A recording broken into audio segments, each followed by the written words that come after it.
नमस्कार, आप देख रहे हैं अब तक न्यूज़ टीवी चैनल और मैं हूं आपके साथ खुशबू। बांदा में दिल्ली बम विस्फोट के बाद सुरक्षा एजेंसियां सक्रिय हो गईं। एटीएस ने प्रदेश के कई जनपदों में मदरसे पढ़ने वाले छात्रों की पूरी जानकारी मांगी है। इतना ही नहीं, छात्रों के साथ पढ़ने वाले मौलवी और प्रबंधन स्टाफ का विवरण भी तलब किया गया है।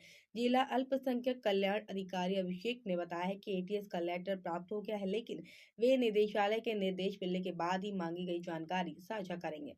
उन्होंने बताया है कि जिले में कुल 25 स्थायी और अस्थायी मदरसे संचालित हैं, जहां सैकड़ों छात्र पढ़ाई कर रहे हैं। इनमें से केवल 2 मदरसे दारुल उल्म रबिया और दारुल उल्म अरबिया सरकारी वित्त पोषित हैं। वहीं मदरसों के प्रिंसिपल सैयद अबरार का कहना है कि उन्हें अभी तक कोई पत्र प्राप्त नहीं हुआ है। जैसे ही लेटर आएगा वो देश हित में पूरा डेटा पत्र जारी हुआ है अल्पसंख्यक विभाग को कि सभी मदरसे जितने भी हैं उनमें पढ़ रहे छात्र, उनके मौलवी जो हैं, उनके सारे प्रपत्र और उनकी डिटेल वगैरह सौंपी जाए एटीएस को अल्पसंख्यक विभाग के माध्यम से। सर, इस पर आपका क्या पक्ष है?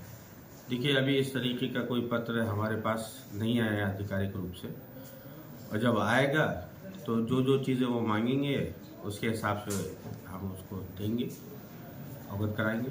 क्योंकि इससे पहले भी बहुत मर्तबा हमसे जानकारी मांगी गई, जब जब जो जानकारी मांगी गई हमने दी है। तो पत्र आने के बाद जो जो जानकारी उन्होंने मांगेंगे वो देंगे हम। इस निर्देश को आप किस नज़रिए से देखते हैं? देखिए, अभी तक हमारे पास कोई निर्देश आधिकारिक रूप से आया नहीं है, तो मैं इसके बारे में क्या बताऊँ। सोशल मीडिया में आपने देखे होंगे कई समाचार चल रहे हैं। सोशल मीडिया में और आप लोगों के माध्यम से सुना है कि एटीएस के द्वारा मदरसों की जांच हो रही है, तो अच्छी बात है। सुरक्षा दृष्टि से सरकार का ये दायित्व है कि संस्थाओं की जांच कराए, सभी संस्थानों की जांच कराना चाहिए। और हम सब ये चाहते हैं कि हमारे प्रदेश में, हमारे देश में कोई ऐसी घटना या ऐसा कोई काम ना हो, तो अच्छी बात है। कितने छात्र आपके यहाँ अध्ययनरत हैं? 348 बच्चे पंजीकृत हैं। प्रदेश के ही हैं या प्रदेश के बाहर? नहीं है, दूसरे प्रदेश के भी हैं। दूसरे प्रदेश में बिहार के, कुछ बंगाल के हैं, महाराष्ट्र के हैं कुछ बच्चे, और मध्य प्रदेश के हैं, छत्तीसगढ़ के, आंध्र के 2 बच्चे हैं। अच्छा, जब बच्चों को एडमिशन देते हैं तो क्या क्या आपके प्रोसेस रहते हैं?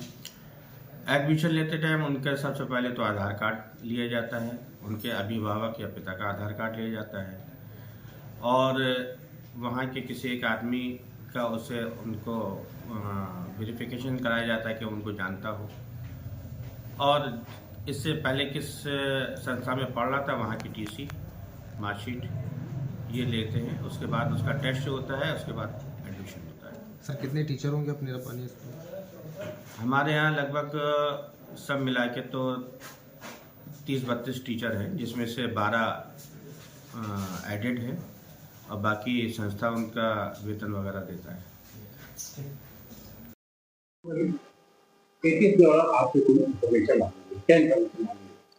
जो आप प्रकरण बता रहे हैं, इस संबंध में एंटी टेरर स्क्वाड से हमें एक पत्र प्राप्त हुआ है दिनांक 15/11 का, और उसमें बेसिकली इलाहाबाद के लिए उन्होंने इकाई मांगी गई थी, सूचना वहां से। अब क्योंकि इस संबंध में अभी भी निदेशालय से कोई भी सूचना नहीं मांगी गई है, तो हमने उनको यही, अभी हमारी तरफ से पत्र का जवाब जाएगा कि हमारे बांदा जनपद में कितने मदरसे हैं जो कि मान्यता प्राप्त हैं, और जो हमारे अनुदानित मदरसे हैं उनके टीचर कितने हैं, इसके संबंध में सूचना दी जाएगी। और कोई खास विवरण ज्यादा हम दे दें कि अभी स्थिति में नहीं है, निदेशालय से कोई आदेश प्राप्त होने पर उसके आगे कार्रवाई की जाएगी। पत्र के आधार पर आपने अभी तक कोई कार्रवाई है? जी, अभी कोई नहीं है। अभी हम वेट कर रहे हैं कि निदेशालय से इस संबंध में कोई और आगे का हमें निर्देश प्राप्त होते हैं, उसके बाद ही कोई कार्रवाई की जा पाएगी।